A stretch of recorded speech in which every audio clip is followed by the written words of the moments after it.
Los Angeles Times Festival of Books. First of all, welcome. Great to have you. Thank you for having me. Your book, The Divide, American Injustice in the Age of the Wealth Gap. This seems like a deeper dive into the work that you've done with Rolling Stone and other publications, but it's really focused on some of the issues that have happened on Wall Street, especially in the last 5 years, 10 years. Maybe you could start about when you decided that all of your reporting and all the work you've done for these other publications was something that we wanted to write a longer book about. I guess about 3 or 4 years into the experience of covering the Wall Street corruption stuff, not just me, but a bunch of reporters who were sort of covering this topic, people like Gretchen Morgenson at the New York Times, David Dayen at Salon.com, we all kind of started noticing that none of these people were being indicted, none of them were going to jail. And I started to become really interested in this topic of how does the criminal justice system work? Why isn't it working in this particular case?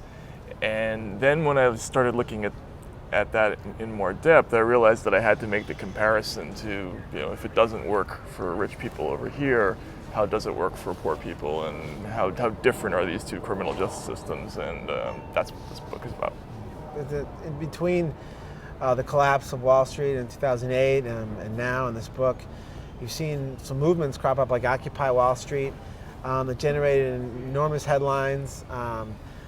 I'm curious what your thoughts are about the effect that a movement like Occupy has had on our current thinking today. Was it a flash? Did it happen? Is it something that's had a lasting effect? And what kind of role do you think they're playing today? So I think what happened with Occupy is people on some level know that there was enormous rampant criminality that went on prior to 2008. And there was an enormous amount of anger about what had happened. People had lost an enormous amount of money. Lots of people, millions of people were being forced out of their homes. So there was all this anger out there in society, but I think it was not articulated, and people didn't have a direction to put it in. I still don't think people quite get exactly what happened. They know that there was something wrong that happened, but they didn't really totally understand it. And I think Occupy was just sort of the spontaneous expression of, we're upset, we're pissed off, and people wanted to show that. And I think it's maybe a harbinger of something that's going to come later when there's a fuller realization of how all this stuff works. I think people will take to the streets again, probably. Well, I think one thing that came out of Occupy that's stuck is the idea of the 1%. Oh, yeah.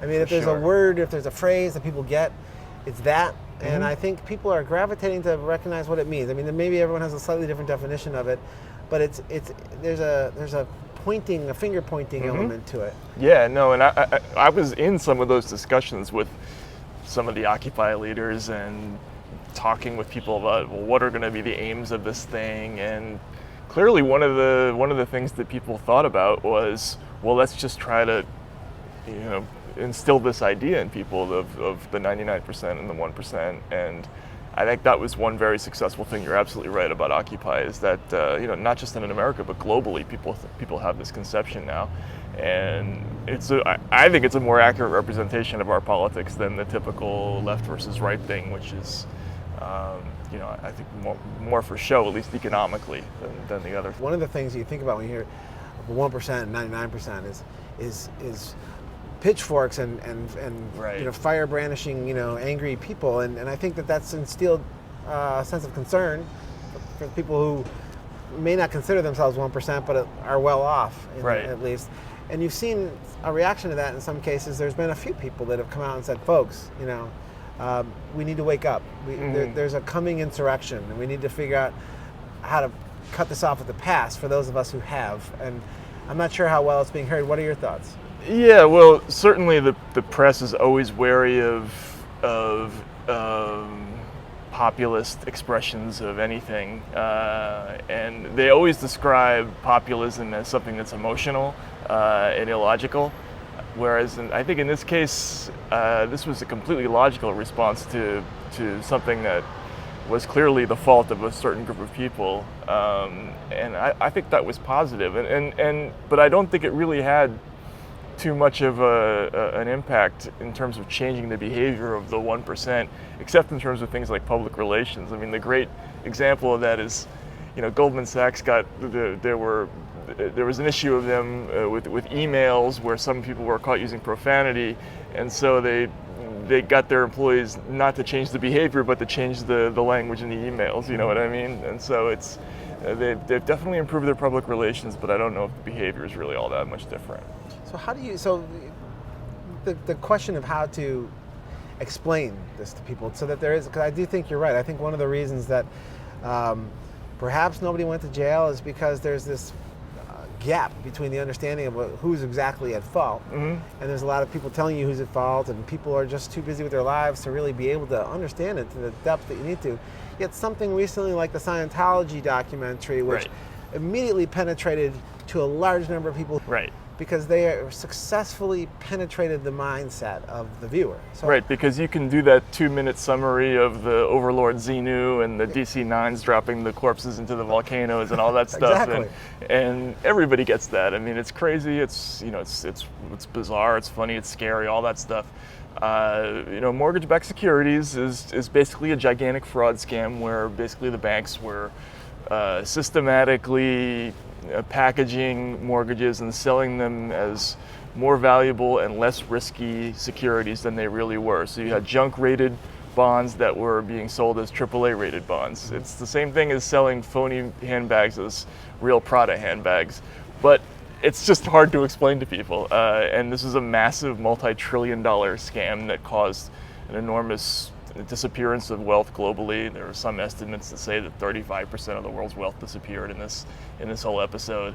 But you're absolutely right. It's hard. It's a paper thing. You have to go through a lot of verbiage and a lot of terminology, and people fall asleep before they get to the punchline of it. So you've been writing about this for a long time, and you have strong opinions about it, and you use words like scam, and I mean, I'm sure there are people that would question the use of that word, obviously.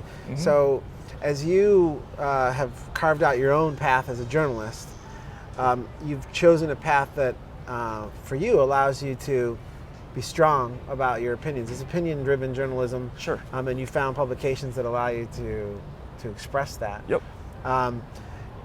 How do you think traditional press outlets have responded to that? Do you think you see like-minded press reports? I mean, the difference between a Rolling Stone and what you do versus what a Washington Post or New York Times does.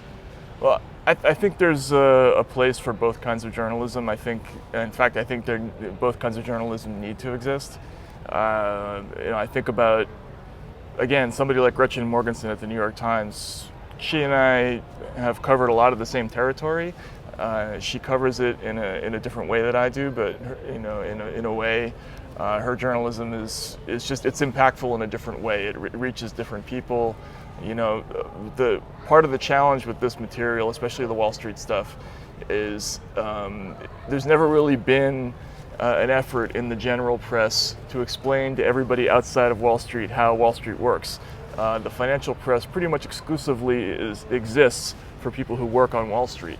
So this is sort of virgin territory. What I do is try to popularize all of this stuff, and I have to use a lot of colloquial language and metaphors and opinions and fiction writing techniques and storytelling and all of that stuff. So you're cognizant of that when you're writing it. Absolutely, at all times. Absolutely, because you have to you have to use techniques to get people interested in what otherwise is an insanely dull topic. I mean, it's almost, I think, intentionally kept this way. That there's a reason why the financial press, an ordinary person cannot fight their way through an entire, copy of the Wall Street Journal or the Financial Times. You can't. So you have to find other ways to reach people, and that's what I do. But there are other people who do it the other way, and I think in tandem, that kind of work complements each other. So you've been a front row. You've had a front row seat to this entire episode. You've been covering it in depth. You have enormous amounts of knowledge about what happened, and you have an enormous amount of detail in your head. In explaining it, obviously, there must be times when it's just absolutely frustrating that you can't just take what's in your head and make sure that you pass it along. You've got to meet it out into a way that people can sort of understand and take in. But I really enjoy that part of it. I mean, I think for me as a writer, that's what I really like to do, is take things that are thorny and complicated and labyrinthine, and take people on this journey through, here's how this awful, horrible, ugly thing works. Because sometimes they're really brilliant. I mean, it's like a nature show about some horrible predator. You want to show the absolute monstrousness of the thing, right? And I don't want to do that in brief. I want to show the entire thing and be ambitious about it. And that part of it it's intellectually thrilling. As depressing as the subject matter is, I think. Sometimes people, when they respond to this book, they say things to me like, "God, that book was so depressing, it was awesome," and I think that what they're saying is, it was just fun to learn about how it all works. I think there is a hunger for more journalism that crosses over into that colloquial, like, explain it to me, please, regardless of the subject matter. I think that there's a marketplace for that, whether it's a book or whether it's in a magazine or a publication or an online website. But I think people want things broken down for them in a way that sort of fits into their life and they can understand it in a way. I'm that person. Absolutely, and I think that's also a reaction to, having been around journalism my whole life. My dad's a journalist, all my friends growing up were journalists. People in our business have always been told the public isn't interested, they're not able to handle difficult topics, so keep it short, keep it simple, keep it under 45 seconds if it's TV, whatever, and 400 words if it's in print. I think just the opposite is true. The public, we underestimate their hunger for difficult subjects, their ability to handle difficult subjects, and also, in the same way, I think that prosecutors underestimate juries with the same topic. They think they're not going to understand how these things work, but they do. And ordinary people can be very smart, can be very ambitious in how much they want to learn about things. And I think journalists can and should do more of that stuff. I agree, and I hope that continues to happen. Mm-hmm. Let's talk for a sec about Wall Street and the major banking investment firms that there were no jail terms. There's a lot of people that point to those people who they believe broke the law or were running something that they thought was illegal. At the same time, the Justice Department didn't bring down any indictment. There was never any it would seem, effort to make sure that happened. And that's part of the problem, is that there's no single cause. It's a matrix of lots of different reasons. I mean, there's the revolving door issue of the people who are the regulators 10 minutes ago worked for the corporate defense firms, and as soon as they leave government, they're going to be making $4 million a year working as partners for the same firms again. So they're not going to go hard against those banks. There's the problem of juries not understanding it, prosecutors knowing that they can get 50 drug convictions in the time it will take to get one conviction against a well-defended bank. There's the quality of the lawyering is different. The resources of these companies are so enormous.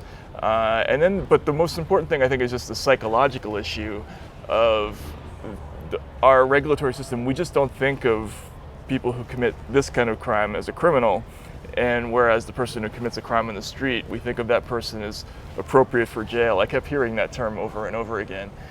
So think about HSBC, right? HSBC admits to laundering $850 million for a pair of Central and South American drug cartels, and there's now not one day in jail, not $1 in fines paid by any individual. It's all by the company.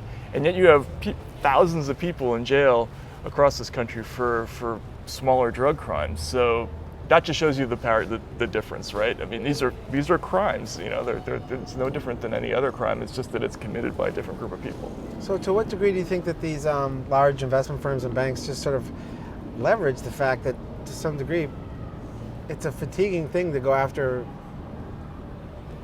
organizations of that magnitude, that size, that scope? Absolutely. They do a cost-benefit analysis. They know that in the worst-case scenario, if they get caught, the penalty is not going to be all that serious, and that the profits are going to be worth it in the end. It's funny. I'm covering another story right now, which is about street crime. It's about drug dealing and some other things, and there was somebody on the street who was talking about a scam that he was involved with, where he described what he was doing as felony money, misdemeanor time. And that's the way these banks think. They're making enormous amounts of money, and in the worst case scenario, if they get busted, they're just going to cut a check to the government, and it's going to be for less than they're going to make. So why not? If there's no consequence, there's no downside to breaking the law at all. How do you begin to get to that place where people can look at the justice system and say, it's moving in the right direction?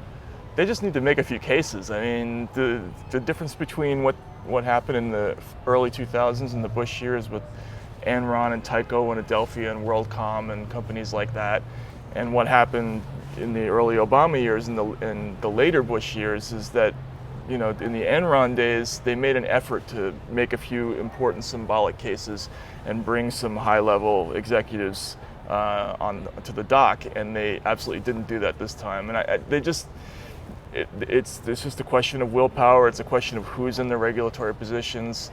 But the problem is that the companies have grown so big, and there's this too big to fail issue, which is different than has ever existed before. They've never had to worry about the fact that if you prosecute this company, it might bring down the whole world economy. So that's a complicating factor that it's not clear how to deal with that. But I think they can still prosecute individuals even with that problem.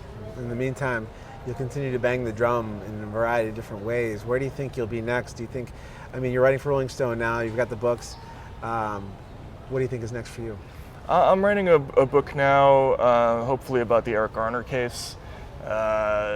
And I live pretty close to where that happened, and I think a lot of what I wrote about in The Divide, with the way the criminal justice system works, with the way community policing works, it kind of, so for that reason, the Garner case really resonated with me, because it was a lot of the same issues, and so as opposed to it being a big issue book, this is a story that I want to tell. So that's what I'm really working on now, is doing that. Well, I wish you the best of luck, and I appreciate you stopping by. Of course, thanks very much. The book is The Divide, American Injustice in the Age of the Wealth Gap. Matt Taibbi, thanks very much. Thanks, Rich. Appreciate it.